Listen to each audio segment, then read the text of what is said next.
Sorry, I had to make two different videos because my phone won't let me flip for some reason to the other side.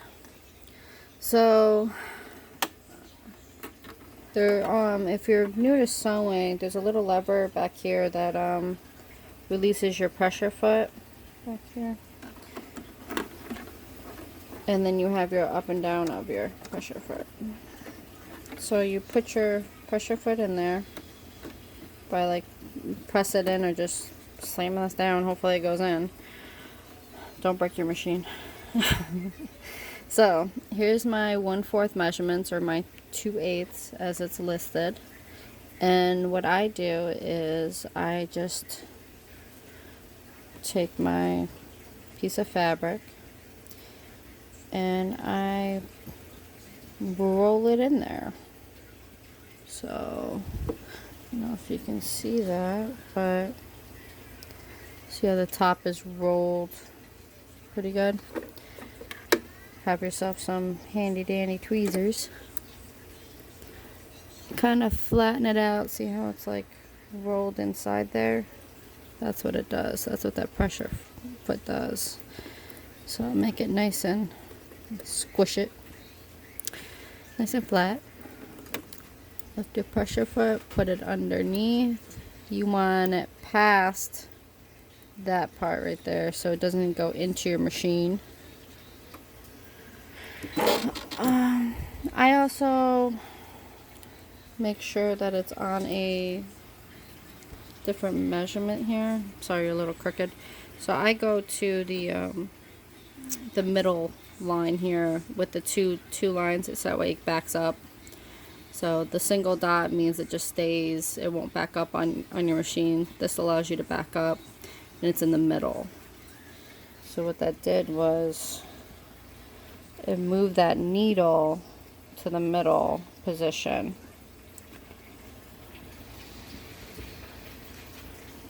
So got in the middle position. I got to pass there. I don't use a pressure foot because I have a kid who likes to step on it. So I use the movement by button. So I make one little stab at it. I lift it up. Lift it up. I adjust.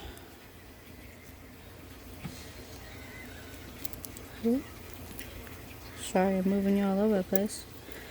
I adjust my little tweezers underneath there because I want to get the very beginning edge of this fabric, and sometimes it's a pain in the ass. You might have to pull it back a little bit to get it out of that groove. Okay, so if you're looking down, I don't know if you can see that, but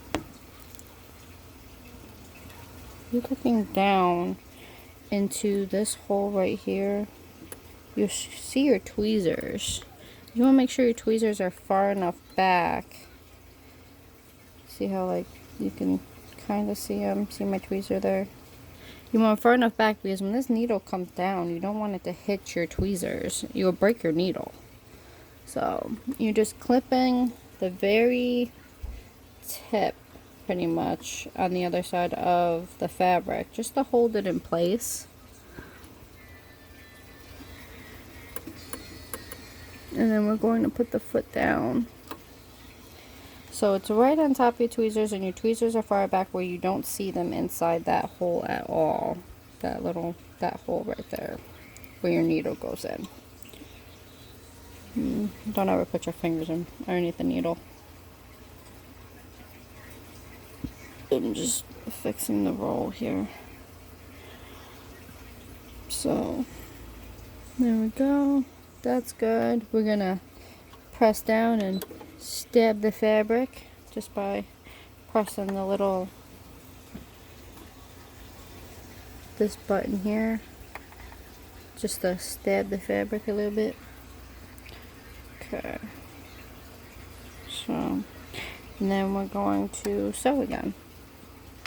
Just hold on to your tweezers kind of push the tweezers back and it will pull your fabric for you. When you get to a good position where your tweezers come out, just stop for a second, readjust yourself,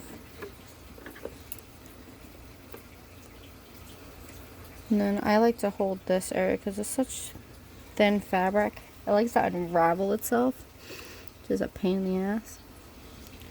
So I have my needle in and I'm holding the fabric now. I'm gonna press my start button and just keep sewing here. And it just, my tweezers are just squishing the fabric so it doesn't unravel. And then I want to back up a little bit just to and forward. And then lift out. So, not getting string. And then I just cut this. I use the back here so that way it gives me enough length for the next one. Some people say it's a waste of string, but well, too bad. So there you go. That is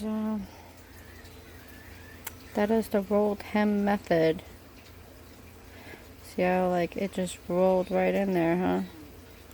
I don't have to iron it. I don't have to flatten it. Nothing.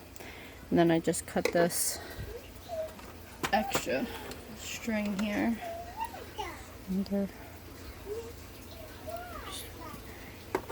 just sell some good fabric scissors, or some kits come with these cool scissors that are meant for threads. This is a thread scissors, just for cutting threads.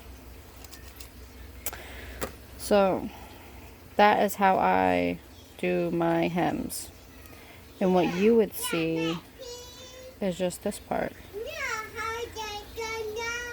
Yeah. So, which is the single line. Now, let's show you how to do it the old-fashioned way. Alright, so I made myself a little cheat sheet. This is just out of West Cookies. You can use cereal box. You want something that doesn't have that the little papers in it. Let me see if I have a piece.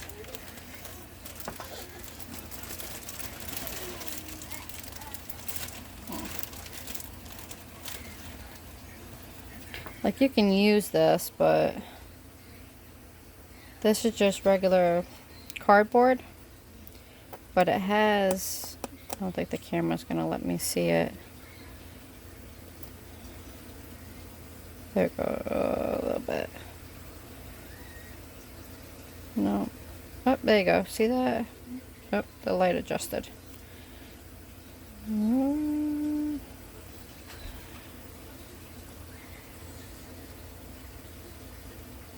I don't know, you can see like the little pieces in between, the little ridges. You really don't want something like that for a template. This is great for, this is my quilting square that I made. Just a 6-inch quilting square. So for this though, you don't want that for like your templates. You just want like a cereal box or something like that. It has a single layer in there, so that way when you press it doesn't squish. So how I made this is I just took a regular like ruler, or this is a 4.5 by 4.5 quilting square, and it has the lines on it. So I measured a 4 by 2. So this whole thing here is 4 inches across and 2 inches high. So 4 by 2, and then I took my quilting square and I just lined up more like this side. I took the edge and I lined it up to these first tack marks here. These first tack marks are your 1/8 measurement. And then, so I drew a line, and then this long line here is your 1/4 measurement. This is a normal hem. This is how big the hem should be. So I take the one, when you're done, that's what it should be. So see how it measures up the 1/4 to 1/4 of a hem. Isn't that perfect? That's great. So to get that though, you have to flip it and flip it again. So you need a 1/8 line. Okay. So you take your 1/8 line, make sure you have a nice piece of fabric down so you don't ruin your workbench. You're going to take your fabric and you're going to line it up as tight as you can to that line there, and get your iron out. See how I had the fabric flipped over to that first line? I have my iron and I'm going to press it the best I can without burning my damn fingers. So to that 1/8 line.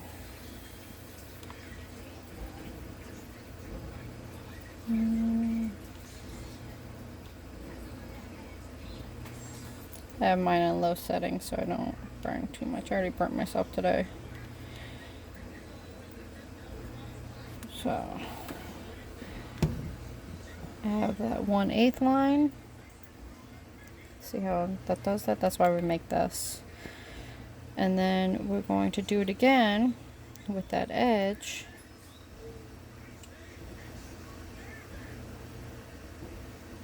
And you're going to flip it to where that edge you made is now on that 1/8 mark, or just the 1/4. 1/8.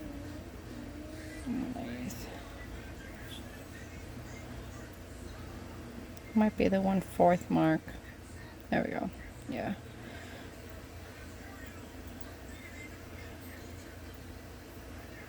So, and you go to the, oh, I add a picture a little bit. So we're going to go to the 1/4 mark here that we made, and we're going to press that.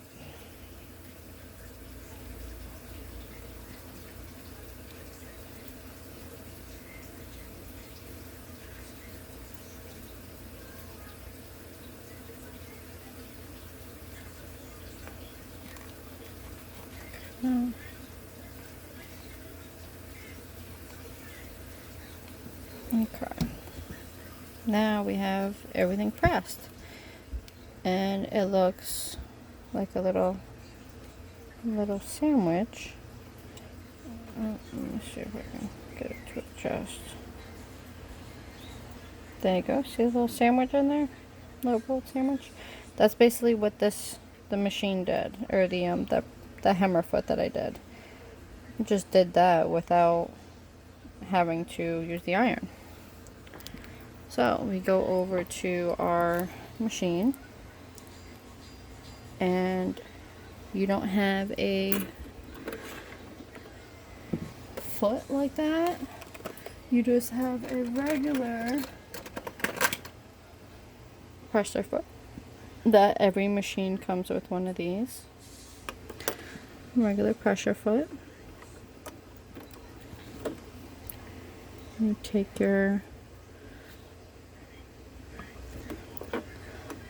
thing here and you do the same thing where you want to put it past that opening for the needle, just so that way it doesn't get stuck inside your machine. You're going to stab it and then unstab it. Stabby stab stab.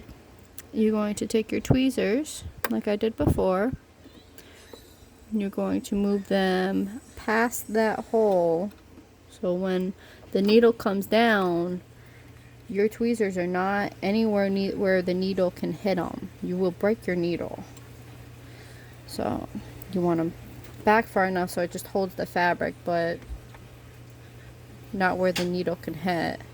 So if I go down, my needle is not hitting those tweezers at all. It's far enough back. I'm gonna move it just a hair back. There we go. All right. And then we go sewing. Sew.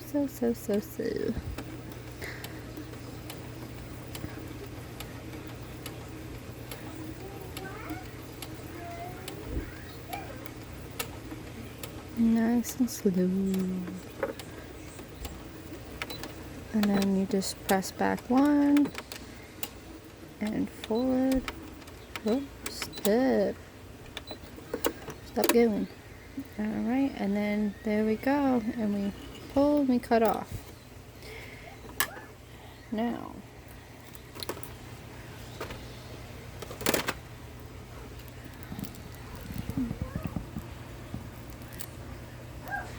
so this is what we just sewed. Get rid of some of this extra craziness here.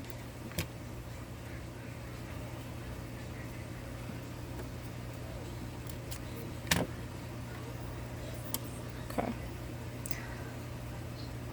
So now we have our hemmed piece. This is what we just did with the iron. And where did my sewing block go? Put it down. It's so small that you don't realize where you put it sometimes.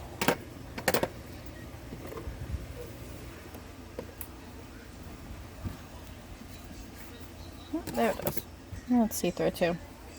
So, we have the one we just did. Move my camera. What we just did with the iron, and we line it up, and look, it's exactly 1/4, like the other one, and it is nice and secure in there where it's not gonna come apart. So that is how you do a hem the old-fashioned way. And this is how I do my rolled hems. So they measure the same.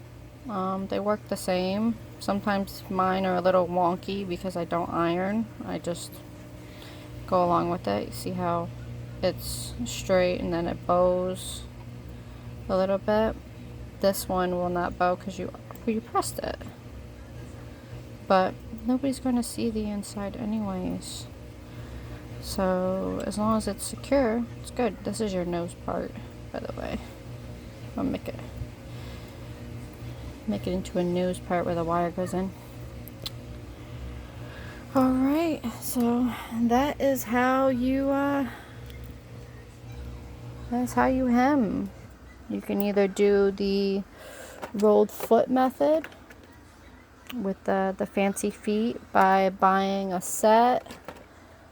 I get mine from So Happy.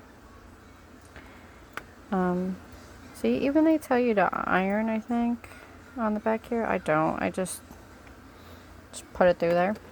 Or you can make yourself a little hammer foot here. So 1/8 mark and then a 1/4 mark, and fold them like I showed you. So magic of reusing things. Alright, I'll see you guys some other time and show you something else.